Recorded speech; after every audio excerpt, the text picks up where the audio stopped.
Hello guys, welcome back again sa ating programang The Action Man at sa ating YouTube channel. Mega shoutout po sa lahat natin ng mga viewers Luzon, Visayas at Mindanao all over the world.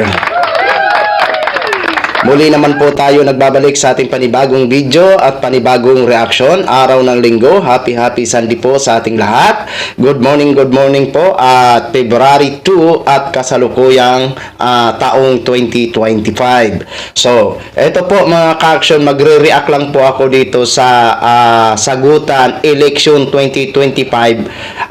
Abogado sa abogado po ito mga ka-action. Ito po si Attorney Vic Rodriguez at si Attorney Locke Espirito. Kapwa po sila mga aspirant senator na tumatakbo ngayong midterm elections. So dito po kasi sa kanilang sagutan regarding po ito sa kay Mr. President Bongbong Marcos na gusto nilang hair follicle test ito si Mr. President Bongbong Marcos. Pero mukha yatang may nabasag o may nasunog dito. Ito po, panoorin po muna natin. Maiksing video lang po ito mga ka-action, mga kakamping. Ito po mga ka-action, pakinggan muna natin. So ito na po mga ka-action, courtesy po at credit po sa video ng GMA. Ayan, please allowed me to use for informative purposes only. Thank you so much, ma'am and sir. Ito po pakinggan nyo po. Kinakailangan pagbigyan natin, again, ulitin ko, public office is a public trust. Malinaw yan sa ating saligang batas, Article 11, Section 1. At karapatan ng bawat Pilipino, lalo na ng mga kabataan, malaman kung tayo ba'y pinamumunuan ng isang taong may tamang pag-iisip. May tamang pag-iisip. Kung tayo ba ay napamumunuan ng isang taong may tamang pag-iisip. Okay. Tuloy po muna natin. Gusto niyo po mag-react doon, Atty. Espiritu? Si Attorney Vic ang proof kung bakit ang droga ay may kinalaman sa bangayan Marcos sa Duterte. Nung panahon na siya ay pro-Marcos, siya ay drug test ang kanyang pinapanandakan na negative si Marcos. Ngayon na siya ay pro-Duterte, gusto niya ngayon i-testing si Marcos ng hair follicle test. At gusto niya ngayon nag-drug testing. Ayun. Ayan na. Okay, doon tayo muna sa sinabi ni Attorney Vic Rodriguez.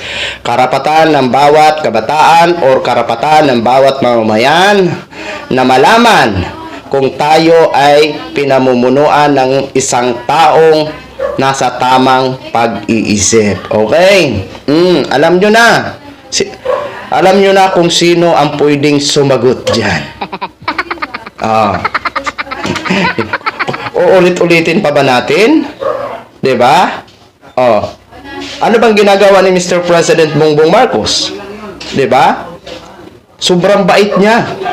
Kahit anong mga patutsada sa kanya. Ngayon lang po ito nagmagandang development na sumasagot po siya kung ano ang mga binabato sa kanya. 'Di ba? Ang ganda po ng development ngayon. 'Di ba? Kasi sumasagot na po siya sa mga kung ano-anong mga aligasyon laban sa kanya. Okay? Ngayon, tama po 'yun. Attorney Vic Rodriguez. Dapat malaman natin kung nasa tamang pag-iisip ba ang isang leader. Pero alam natin kung sino ang ating gustong malaman kung nasa tamang pag-iisip. Diba?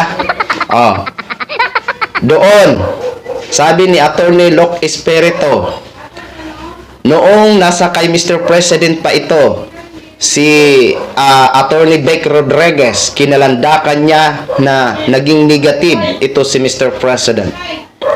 Ngayon naman, nawala na siya sa side ni Mr. President Bongbong Marcos. Pinagpipilitan naman nila na magpa-hair follicle test ito si Mr. President Bongbong Marcos. 'Di ba? Ito yung issue na matagal na kaya nga nagkakaroon sila ng mga rally diyan sa kasi yan ang pinapanawagan nila. Kailangan magpa-hair follicle test ito si Mr. President Bongbong Marcos. Alam nyo, in my own opinion, hindi naman mapilit ang isang tao na magpa-test, lalong-lalo na kung walang sapat na ebidensya? Bakit kailangan ni Mr. President na magpa-test? Hindi naman nila napatunayan na totoong di umano na gumagamit ito si Mr. President Bongbong Marcos. 'Di ba? Kasi kung may ebidensya, talagang mapipilitan si Mr. President. Wala silang ebidensya. Kung kayo mga ka-action, mga kakamping, noong na sa inyong say ko lang ha, sa inyong opinion, pasensya na po kayo sa aso ha. Ito opinion ko lang po. Siguro, noong nandun si Attorney Vic Rodriguez sa Malacanang, sinasabi niya na negatibo ito si Mr. President regarding sa ganyang mga issue. Ngayon na wala na siya, yun, gusto niya nang ipaano. Kumbaga, nasa kulay siya noon ni Mr. President, ngayon nasa kulay naman siya ni dating Pangulong Duterte, kaya ito ang naging issue na di umano gumagamit si Mr. President, kaya pinipilit nila na magpa-test po ito sa pamamagitan ng hair follicle test ito si Mr. President Bongbong Marcos. Ngayon, sino ang nabasag? Antindi ng sagot. Antindi ng sagot ni Antindi ng sagot ni Attorney Locke Espiritu. Anyway, baka mga next week may i-interview po natin yan dito si Attorney Locke Espiritu at saka si David Angelo, no? At ilan pa ng mga senador. Ayusin ko lang po ang ating StreamYard, no? Para makita nyo po, no?